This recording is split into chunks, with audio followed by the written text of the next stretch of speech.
Good evening. I am calling the special Board of Trustees budget hearing meeting for the New Rochelle Public Library to order.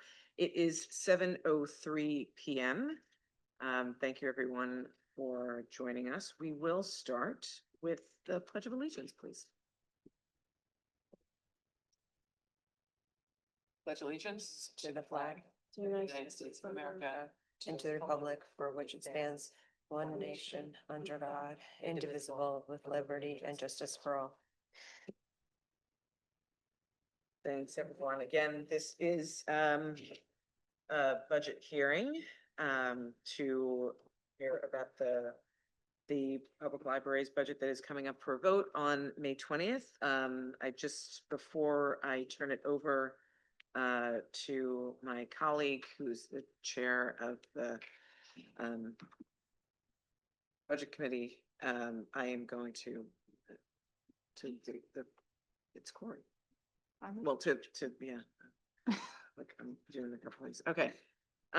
Before I turn it over to our director and my colleagues, what I wanted to say to everyone is that we are very excited about our first budget newsletter that all residents should be receiving in the mail if you have not received it already. It is in both English and Spanish and has a comprehensive overview of the work of the library, as well as a breakdown of the proposed library budget. In addition to that, we will also have an information session on May 5th to talk more about the budget. And I really do encourage everyone to read through the budget newsletter and please come to the information sessions to reach out to the trustees if you have any questions related to the budget.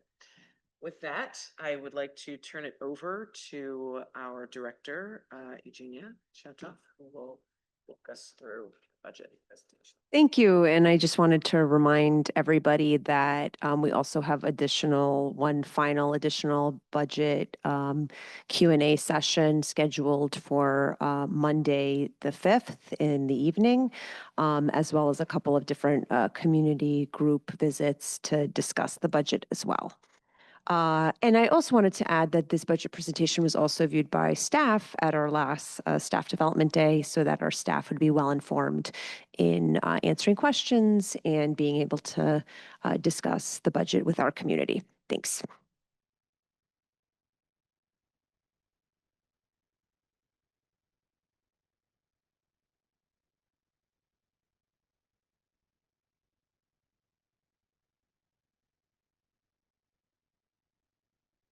Thank you.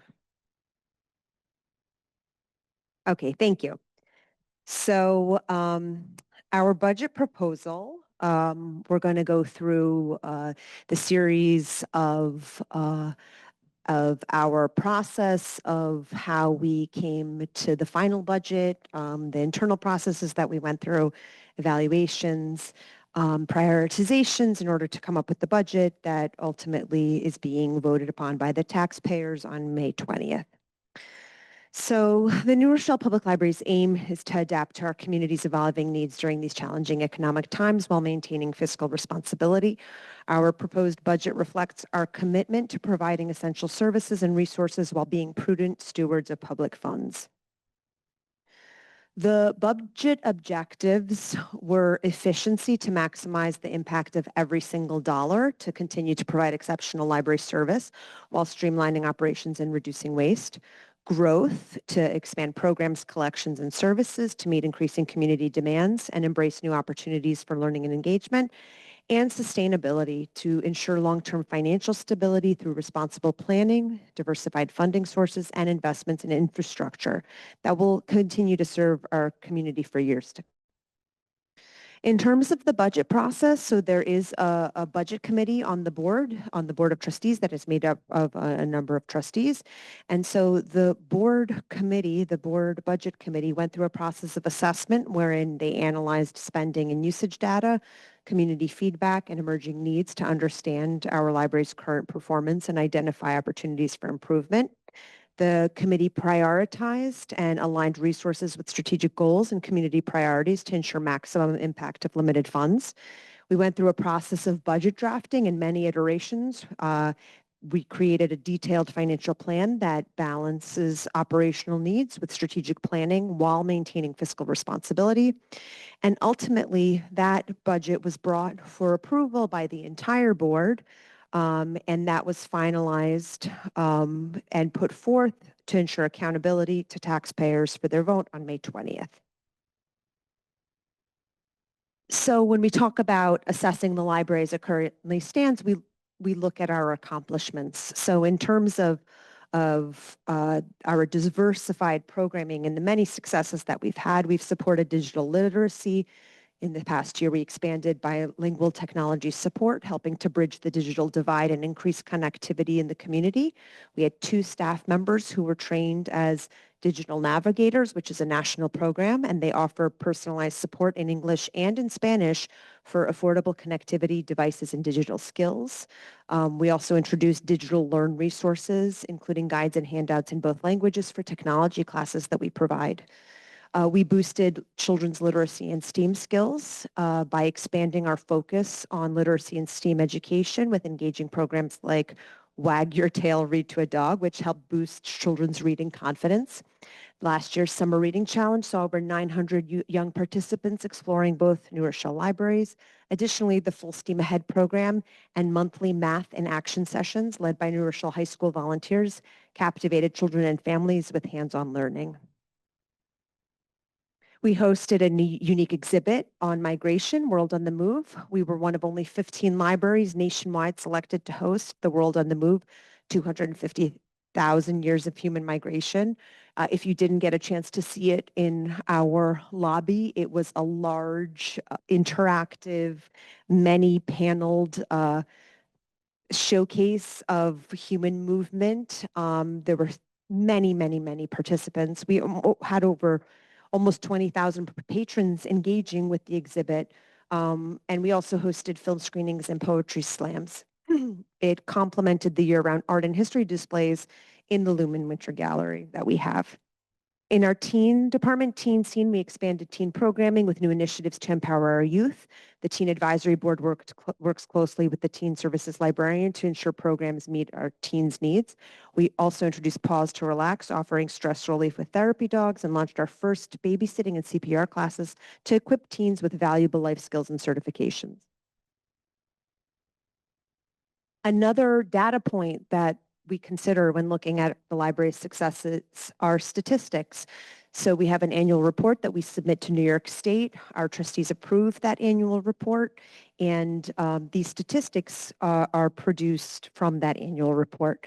So in looking at community engagement in the past year, we had over 4,300 teens that took part in vibrant programs.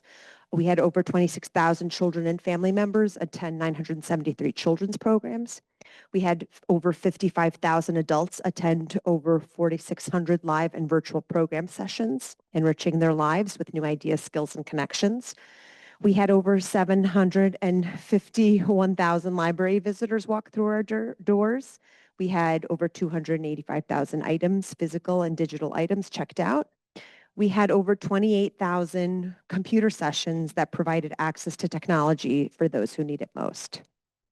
In terms of our literacy programs and support, we had over 9,500 children attend literacy programs, setting them on the path to reading success.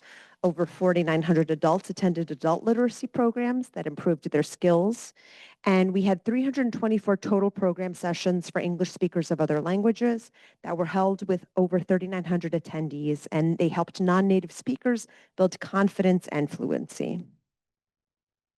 So our budget for the 2025-2026 fiscal year is a total levy of $7,227,667, which is a 4.75% increase in the average homeowner's taxes, or an extra $343,661. Compared to last year, this is a 1.15% decrease from the ask of last year, but an overall 4.75% increase. The average homeowner in New Rochelle will see an increase of $19.44 annually from last year's budget. So that's $19.44 per year per homeowner. And the total annual library tax for the average homeowner will increase from $413.21 a year to $432.66 a year. So some more budget details. You can see we have increases to salary and benefits. Those are negotiated salary increases with estimated pension and health care cost increases. We have facilities and equipment. Our Westchester Library System is asking for a required increase that we have to budget for of 2.5%. We see a small increase, a little over $1,500 in core collections in library materials. We're increasing our e-content usage. We increased slightly our tax-related SCAR and tax tertiary and debt service line. That is a line that we're going to have to continue to increase over time as we see more and more tax assessments being challenged successfully. And so that is something that we need to look for and project for in future years. We, for the first time ever, added a future projects and capital line. So we've added $10,000 to that line. Our programming budget, we increased children's programming, teen programming, and outreach programming by a little over $6,000. We increased our legal audit insurance line by $1,000 for increased legal support. And we increased our payroll, web, tech, postage, and supplies line by $5,000 for upgrade to an online payroll system. So some of the increases that I just described for you, you can see the modest lines, the modest individual lines, as well as the lines that are contractual obligations, an employee pension benefits, workers' comp, retiree medical insurance, things like that. So in conclusion, thank you for your attention on this budget presentation. The budget reflects our commitment to serving our community through accessible resources, engaging programming, and innovative services. With your support, our library will continue to be a vital hub of learning, connection, and opportunity for all residents. The strategic investments outlined today will ensure we remain responsive to evolving community needs while maintaining fiscal responsibility. We welcome your questions and look forward to continued partnership in nurturing an informed, engaged, and thriving community. So this presentation that I'm just finishing up now is the same presentation that we're question and answer sessions. And so our next one is going to be Monday, May 5th at 6:30 p.m. If there are any questions about the budget or any items of further discussion, there's also contact information available as part of the presentation. More than welcome and willing to answer any questions that anybody might have outside of this forum.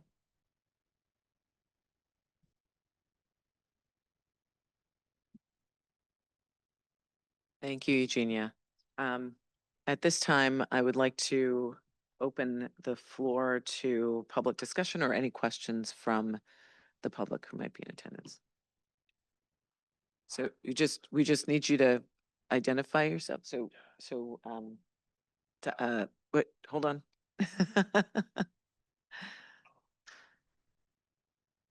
We need the. Oh, yeah.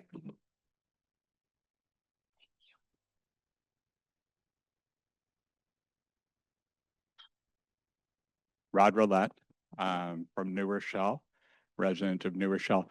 So my question's about the budget assumptions for the utility costs. It looks like they're staying flat. So we're able to assume there's no inflation or no increase in costs for power and heat and air conditioning. So we did not budget for any. We have seen some increases to those lines. However, in this next fiscal year, we do have HVAC work. We received a New York State Public Library construction grant to increase the efficiency of our chiller units. And so that's money that we'll be receiving this fall. And so in increasing the efficiency of those units, we foresee that that will increase the capacity and the load and the efficiency of the unit, and therefore that it won't it will reflect in the overall utility costs staying pretty static.